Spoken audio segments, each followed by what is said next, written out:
Recently I've been accused of being obsessed with whites, and nothing is further from the truth. Everything I do is to get away from white people.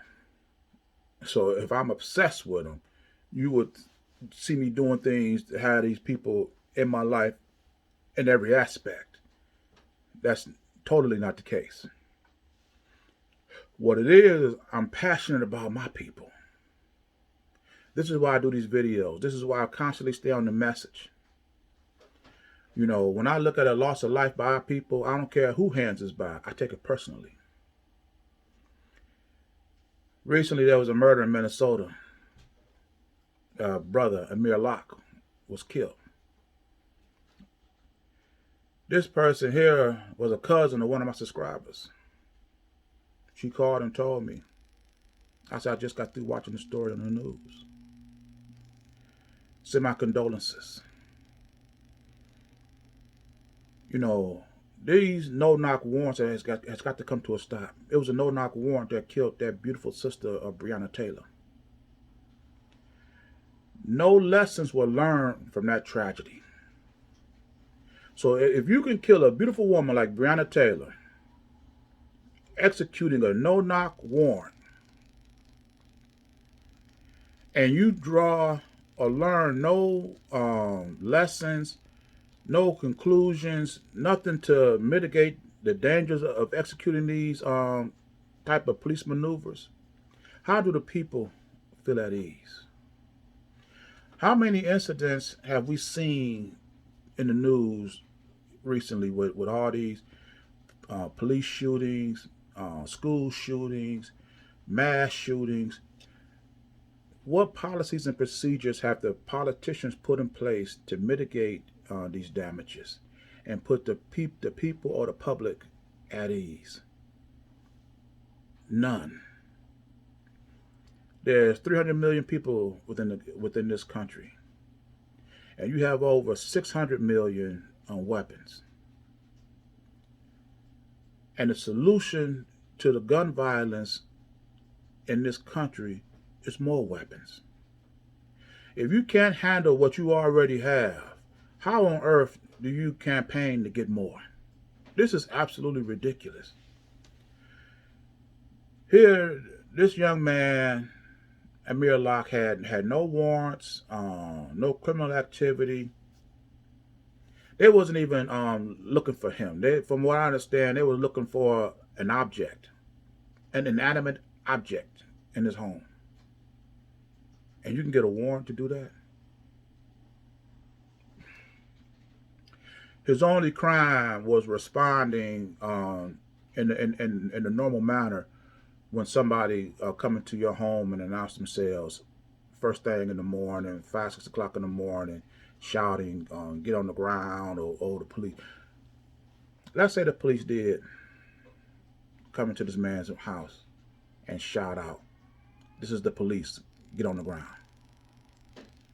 And you land in your bed. Are you to take these people word? Have you taken the time to identify who these people are? You're going to respond accordingly. You know you ain't a criminal. You know you have no record. You know the police have no reason to be in your home.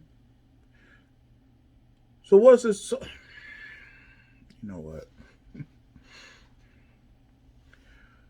My thing is this. You know, where's your concern at as black people? When you see these things keep happening over and over again, do you just watch the stories and be like, that's too bad for them, and just keep on going with life? We've got to get beyond this because, like I say, a death in our family, whether it's done by black on black or white on black or whatever, we need to take it personally. Now the police want to take extra care after the fact before they respond to the public. But if they had took this type of concern before they executed this type of warrant, Amir Locke would still be with us today. Because like I say, there's no reason on earth that you should be able to be allowed or get permission from a third party to enter somebody's home.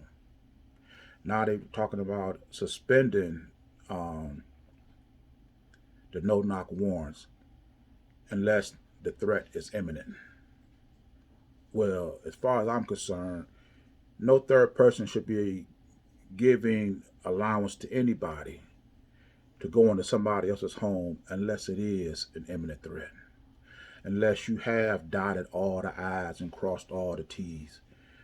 You make sure the address is right. You make sure the apartment complex is right. There's no 227A, 227B, 227D. You make sure everything is correct. The person is there, everything before you enter this person's home. Make sure this threat is viable and verified.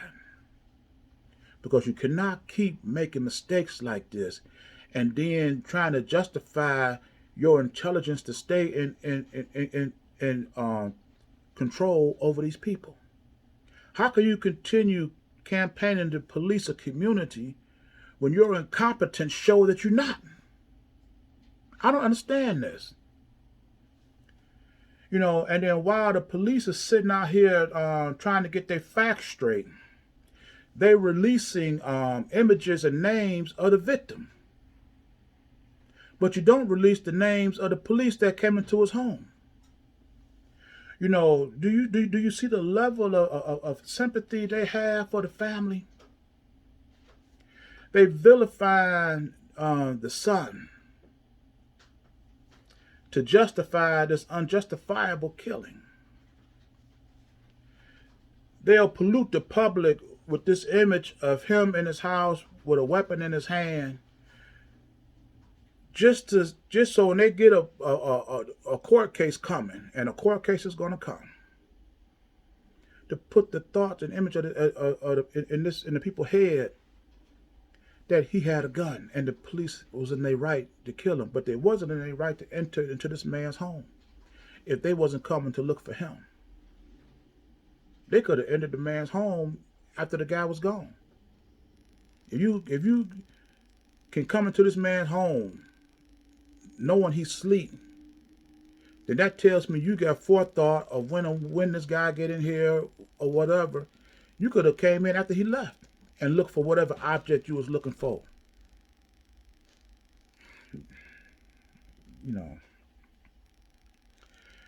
Let me say this before I end this video. Like I said, our people's concern have better become our concern.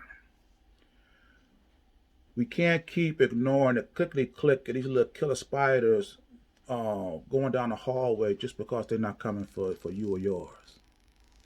Because one day, these little spiders are going to come knocking on your door. And when they start coming for your children, and something like this tragedy happens to you and your family, then that's when you'll be wanting everybody to show concern about your child. Our African proverbs state that it takes a village to raise a child. These are the characteristics and mannerisms that we were stripped from during slavery. And these are the social norms that we have yet to adopt back into our social structure. Because if we had, everybody would be frustrated about these killings long ago, and all the Breonna Taylors, the Floyds, the Amir Locks, they would be here right now today. These devils ain't gonna put these mentalities back into us. We got to do it ourselves. So like I say, don't question me about my obsession. You need to question yourself why you don't have it.